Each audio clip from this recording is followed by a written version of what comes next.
Welcome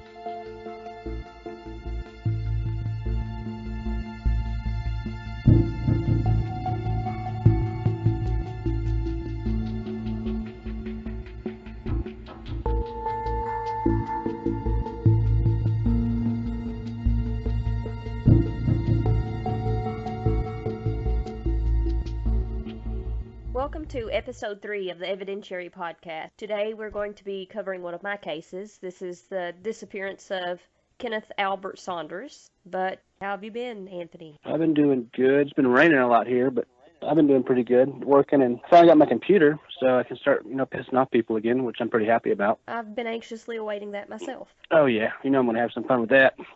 Mm-hmm. And how have you been? Well, lots of rain, lots of mudslides.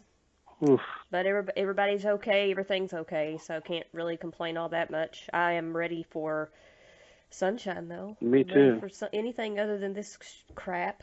Yeah, I hate winter weather or fall weather, whatever we're in. I don't even keep track, but it's too cold right now for me, so it's getting warmer though, but I do like the hot weather a lot better than the cold weather. I agree with you there. Definitely.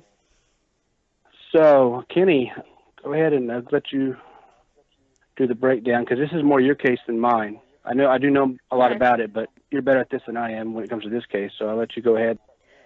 Kenneth Albert Saunders, or Kenny as we'll be referring to him as, was 31 at the time of his disappearance. He was around 6'1", 180 to 185 pounds. He had brown hair and blue eyes. There was a scar that ran almost the length of his left forearm. He had a pierced lip, a tattoo across his lower abdomen of his last name Saunders. He also was an ex-Marine. And at the time of his disappearance, he worked as an auto transport driver, kind of just moving vehicles between Barberville, Kentucky and Jacksonville, Florida. The last time that anyone had any contact with Kenny was August the 5th of 2015, and that was his parents who saw him in Hedrick, Kentucky, which is in Knox County. He did have a white Dodge Ram 2500 pickup truck that has not been found. He's in good shape. He's a pretty good, decent-sized guy. He's in good shape, too. An ex-Marine, yeah. Wow. That's a guy that doesn't look like I want to get in that fight with that guy, not even me. So, was he on the clock? Was he driving at the time he disappeared? As far as what I was able to find out, that was the story his father was told, was that he had traveled to Jacksonville, Florida for his job. And I think at the time, he'd actually been missing for around 3 months. They hadn't heard from him from that August 5th date, so it was around November. So he was hauling, so what did he do? He just transported, material or something? It was vehicles. I wasn't able to find, a name of the company, because I didn't think to ask of the name of the company he drove for. But I don't know if he drove, a truck and kind of hauled vehicles between Barberville and Jacksonville, or if he just drove. I got in a car and drove it to Jacksonville, and then got in one and drove it back to Kentucky, which that doesn't make sense to me, but, stranger things have happened. He could have been on the clock. You think that's weird, because I don't know. You think that place of employment would probably be looking for him too, maybe. I don't know. Because if he was hauling something and his truck hadn't found, there's other things that are missing too. So he was actually, when he disappeared, his father had contacted the woman that he was seeing at the time, which is a lady named Marlene Blair. And consequently, he actually does have 2 children by her. I don't know how, but yeah, looking at her, she looks like one of the evil stepsisters in Cinderella, to be honest with you. I think they're a little nicer, though, probably. But that lady looks positively mean. I mean, any picture you look at her, and I don't care if she hears this, I don't care. And this is my opinion, not Leslie's, but she looks like a bitch. I'm going to say it flat out, but that's, I guess we all make mistakes. He got 2 beautiful kids out of it, it looks like. Yeah, they are. They're beautiful. Did Marlene and him get along? Everything that I've heard suggests that they did not. A lot that I did get from the family was from his... Okay, I'll see if I can explain this. Kenny was married at the time that he disappeared, but his soon-to-be ex-wife was they were still on friendly terms. Their split was amicable. So this is a different lady. This is a different lady. Yes, her name is Sunny. But they were high school sweethearts and got married right out of high school, and then they their lives just went in different directions. So they decided the best thing for both of them was to split. But they remained pretty close friends. I mean, he still spoke to her fairly frequently. Did they have kids? No, they did not. Okay. I know that in July 2015, Kenny actually messaged Sonny on Facebook Messenger. She told me that he seemed like he was a little bit stressed out. And when she asked if he was okay, he said that at the second, no, but he would be. And she said, well, what's going on? And he said, that's a very screwed up story.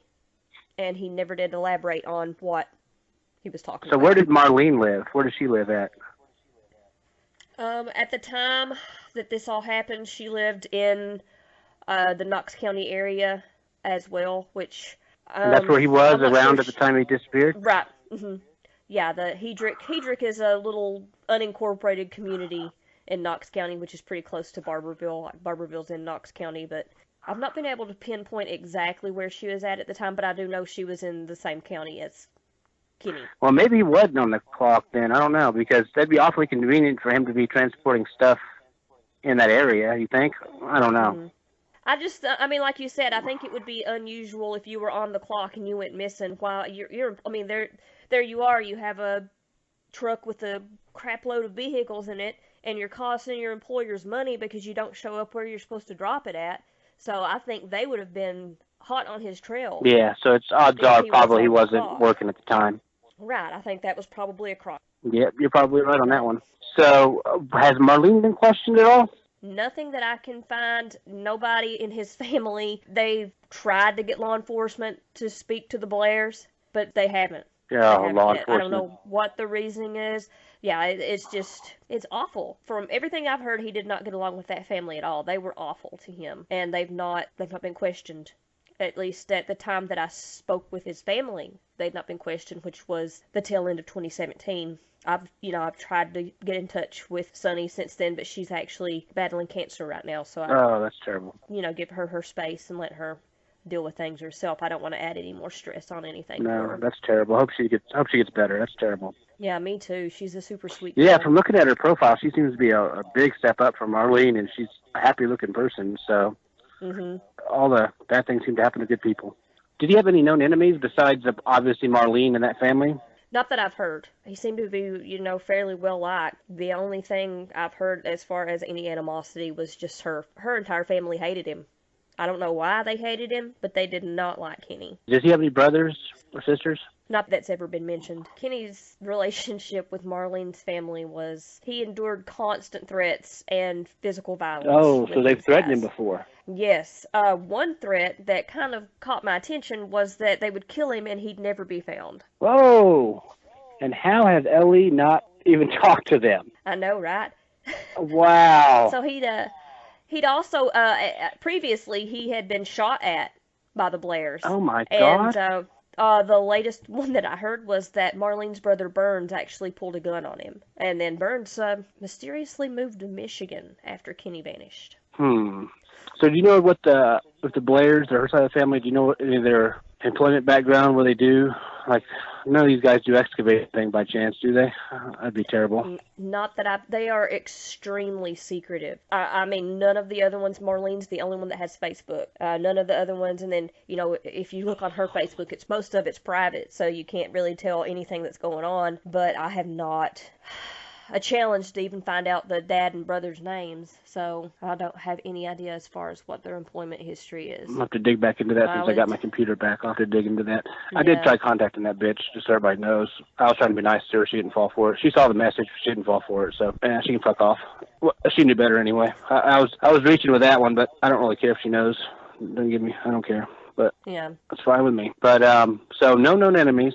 He has a bad relationship with his ex, who has he has 2 kids with, right? And he's had constant threat from that side of the family, and law enforcement hasn't questioned them. Wow.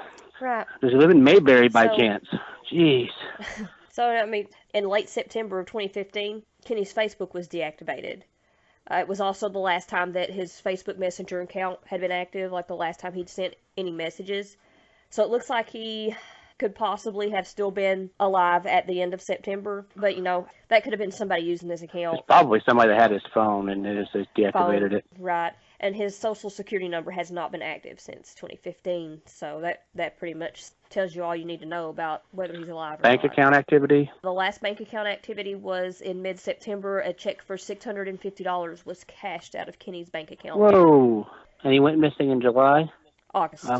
And then September, $650 check. That's convenient. Yeah. And then I do know that shortly after Kenny disappeared, Marlene did move to Florida, and that the missing persons flyers that his family put up in Barberville were all taken down. Like, they would put them up, and the next day they would all be gone. So somebody was going around actively removing all the missing persons flyers that they were putting up to try and get help with their son. Wonder who did that. Yeah, that's a little, yeah. So, and this is, I know you'll enjoy this one. So, in early 2017, Kenny's family found out that Knox County law enforcement failed to notify Jacksonville, Florida police about Kenny's disappearance. He was supposedly in Jacksonville, so you would think they would have contacted the Jacksonville police to see if they had any information on his whereabouts. God. So, Kenny's family actually had to obtain an address for Marlene and then contact Jacksonville to have a welfare check performed at that address to see if Kenny was there. God, that gets old. Yeah. I don't know how many times you probably ran into it with missing persons cases as well, where a person will be in transit in one destination and the police departments from both of those destinations keep throwing the family members back between those two police precincts, and it's garbage. They need to figure out something better to do than to do that. They're just being lazy about it. Right. That irks me to my last nerve when I hear that happen, because that's just some fat cop being lazy.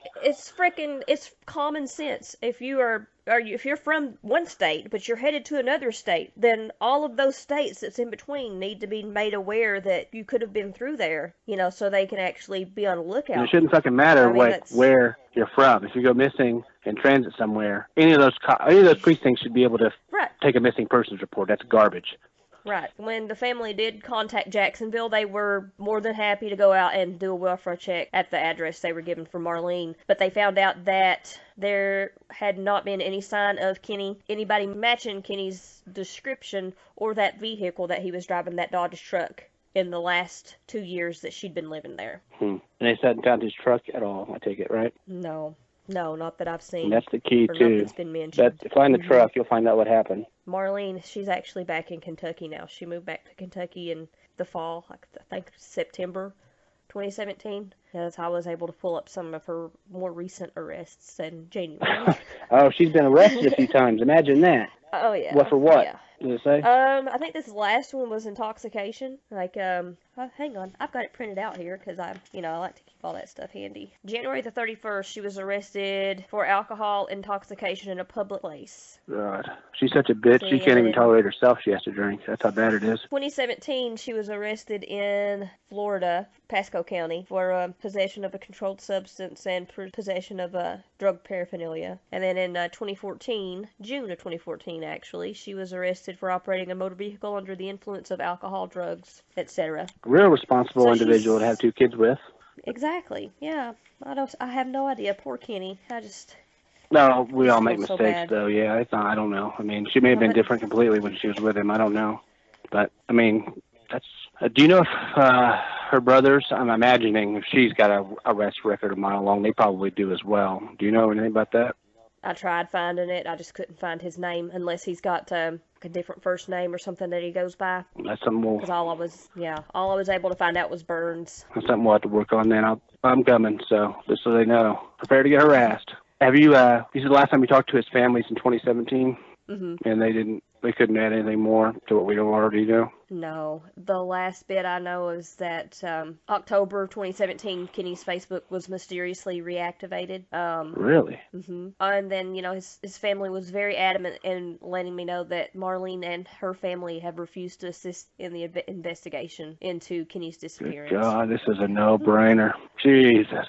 Mm-hmm. I mean, I'm not saying that you don't ever want to put all your eggs in one basket and say these people did it, but come on. I mean, there's more than enough information that they should have been knocking down their friggin' doors and search warrants and everything. I mean, anytime that somebody goes missing, They always go to the spouse, the significant other first. Thank It's like you. this time they just completely just shut the door on that. I don't understand. So I just don't, yeah. And then the best part was that local media didn't even cover his disappearance until December 2017. Like, my website actually covered his disappearance before our local news station did. Well, we both do that a lot. Oops, sorry. Yeah, we do. That's insane. How old are his kids, you know? They were small. So probably almost maybe teenagers by now, or in that range? Probably. Early teens? Probably. Early teens, right at their teens. Yeah, because they were, when he was alive, they were probably 4 or 5. You said his Facebook was reactivated for a short period. Was it deactivated again, I take it? No, it's still up. Kenny's is still up? Okay. That's weird. It seems to me that she hightailed her ass down to Florida, and one of her brothers hightailed it. Where was it, to Michigan or something, you said? Yeah. And then she came back right as the, kind of like left town to wait for everything to cool down and then come back. Maybe, not like there was any heat on her, but she wanted to make sure that there was nothing going to happen. Wow. Yeah, that's all I could figure too. She moved and then saw that nothing was going to come of the investigation and then decided she'd come back. I just don't know. It's just another one of those cases where to me, it shouldn't be that hard. It's a solvable case. Yeah, you know, they are with the bodies, or they want a body before they try to prosecute. There are some DAs and stuff that have the balls to try to prosecute without a body, and there's been a lot of convictions without a body, but a lot of DAs don't want to do it because they're afraid they'll lose, and it doesn't look good politically on them, and a bunch of blah, blah, blah. pussies. But, yeah. I mean, it's just, I don't know. This is one of those cases that I just threw my hands up at, because if you're not going to go after the obvious answer, then what's people supposed to do? Here's this guy that's missing, and it's pretty much written out for you, and you won't even go question the people that threatened him? I just don't know. That's terrible. Well, we can continue to work on this one now. Like I said, I can harass that side of the family. I'm usually good at getting people mad. Yeah, I'm so glad you have a computer back. I know. It's going to be so much fun. It's just, I had all this creative energy that I've had to be able to use in months. Now I'm just like, I'm going to be up all night pissing people off now. But, I mean, he had no known enemies, and all the threats on the Blair side of the family. I mean, all the obvious answers, everything tells you that this is where you need to go with it, or at least start. And nobody's done a goddamn thing, which we've had a lot of these cases where that happens, but it's just unfortunate, you think. But I guess that's why we do these podcasts, because we actually care. So, and I mean, I'm sure his family cares, and there's a lot of people that do care, but they don't know how to go about it or approach it like we do. So, but this is very unfortunate. This is crazy. Yeah, the most I can hope for is that we can bring some attention to his case, and maybe through attention, there's some pressure put on Knox County Sheriff's Office. I guess I could try to give them a call too, but in the past, me calling police precincts has not been a good thing. I can't call Frederick no more. Well, that's what they told me anyway. I still do anyway. But yeah, I mean, it's not like they're gonna. I could always give it a try, but yeah, I might as well. I'll try to set up a call tomorrow, see what they'll tell me over the phone. Probably nothing more than what we don't already know, but worth a shot. Maybe we should try to reach out back to his family. See, I mean, that guy that size. I mean, he's not really tall, but he's 6'1". He's in really good shape. Every picture I saw of him, he's got a good physique, ex-Marine, so you know nobody's going to try to punk him out physically. They're going to have, I mean, there's a reason why they probably said that they're going to shoot him, because he'd probably beat their ass. So right. That's definitely what I was thinking, because you're not going to get the physical upper hand on the next Marine. No, I've tried that route before, and it did not go well. That did not go well. Don't tangle with Marines. Yeah. If you listen to this, do not fight those people, or don't fight them fairly. Let's put it that way. Yeah, nobody's going to punk him out. Whatever happens. No, whatever happened to him is probably a complete surprise. More than likely while his back was turned.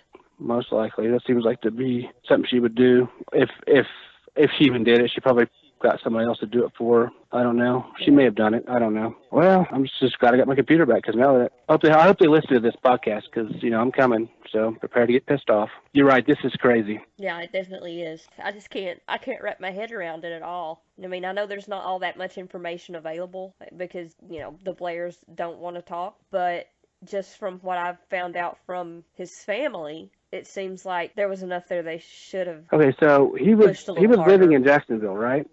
He was living in Kentucky. He was living in Kentucky, but he worked in Jacksonville. Mm-hmm. Right, he drove between the two. Okay. But then she went down to Florida. Did she go to Jacksonville by chance? She went to Pasco County, which I'm not. Let's see. But his residence was in Kentucky, though. That's where he lived? Mm-hmm. Okay. Yeah, the Pasco County is actually quite a bit away from Jacksonville. Pasco County is actually closer to Orlando, so it's actually more in the center of the state, whereas Jacksonville is at the north. Okay. I just wonder why she went to Florida for. That's interesting in itself. I wonder if she has family down there. I wonder how you even got connected with a job all the way down in Florida anyway if you lived in Kentucky. That's odd. A lot of questions here. I guess this is one we can always follow up on after we tackle it, and maybe we could do a follow-up. Definitely. But, yeah, this is garbage. This is definitely garbage. Yeah, I think since you've got your computer back, some harassment can ensue. Oh, you know or it. At least some questioning. I mean, Lord. Well, like I said, she saw it. I was trying to be nice to her. She knew better.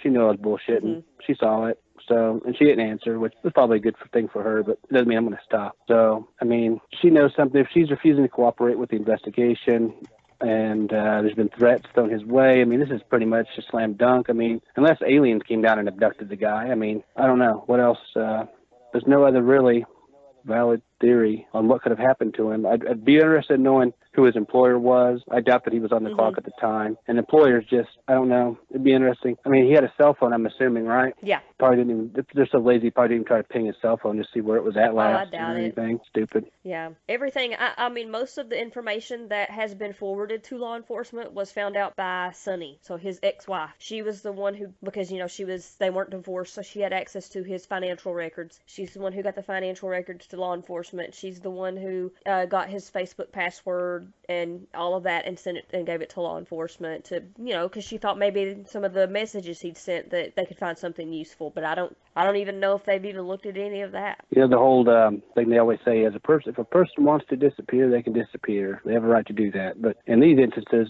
that's just a lazy thing to say. I just don't think he would have left his children. I mean, no. Was he allowed to see him? Yeah, he was still seeing Marlene at the time, so they were together. Oh, so they were together. They weren't divorced at the time. He wasn't married to Marlene. They were just... On again, off again? Yeah. Okay. I wish we knew... I mean, we know that they didn't like him. I wish we knew more about the reason as to why. I mean, sometimes families like that don't need to have a reason to. They just don't. Right. Usually there's something behind it. I don't know. It would have made the family look a lot better. I mean, even if they're not involved with his disappearance, the fact that they won't cooperate or won't speak with law enforcement really doesn't do anything to give them a positive image to anybody looking at the case. Yeah, but in this instance, it doesn't matter because they ain't doing nothing to him anyway, so why cooperate? Right. That's probably what they're thinking. Why cooperate? Because they're not going to do anything anyway. There's no evidence of...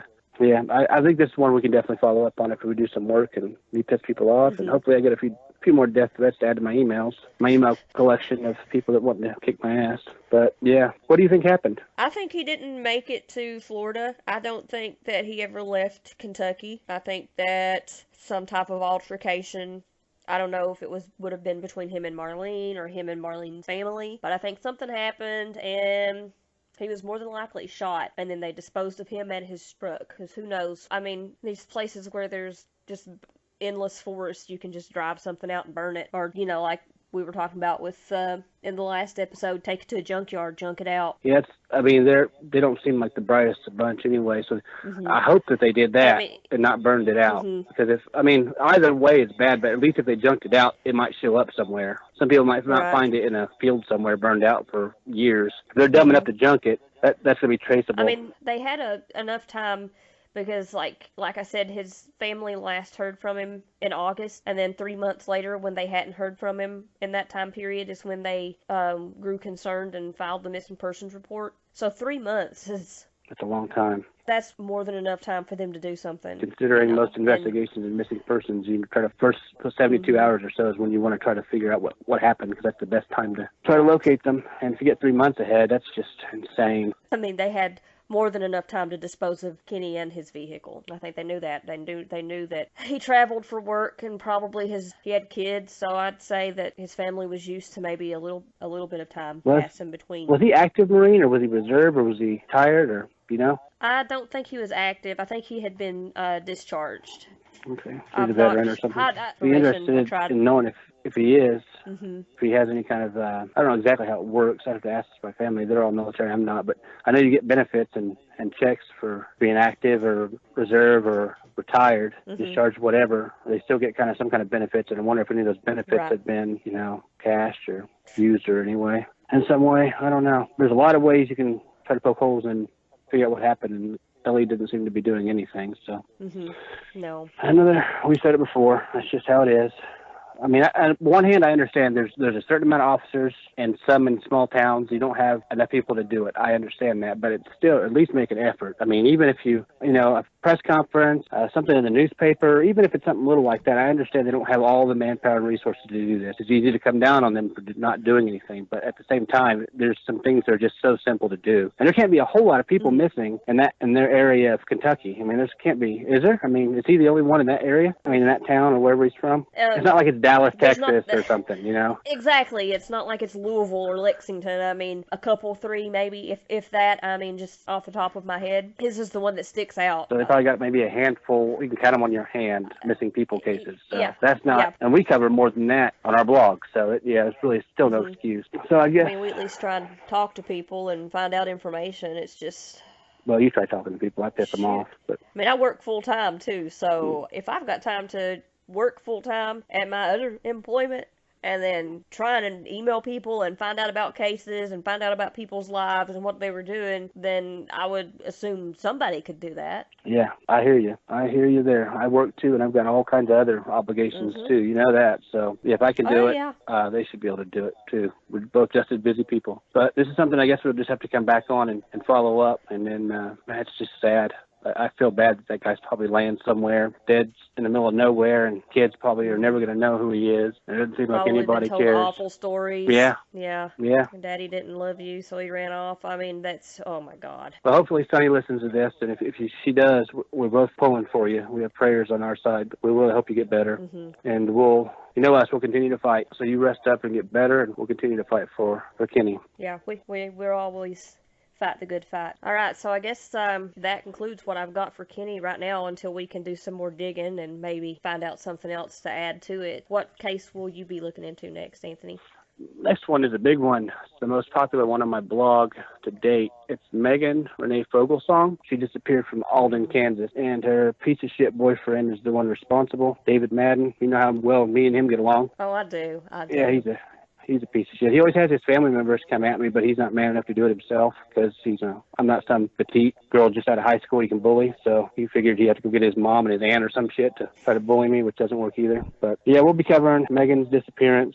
I'm close with her family, and I'm pretty sure me and Madden have a history. If it isn't, then it's his family members. But yeah, he's a piece of shit. So be prepared for a lot of explicit language in that one, because I've called that dude every name in the book to try to get him to jump at me, and he don't want to do it. But that's one we'll be covering next. All right, I'm excited about that one. I know a little bit about Megan's case, so it'll be interesting to get into it on the podcast. Yes, it will. And I think that's good for us. Just remember to think critically. Think critically, guys. Until next time. Later.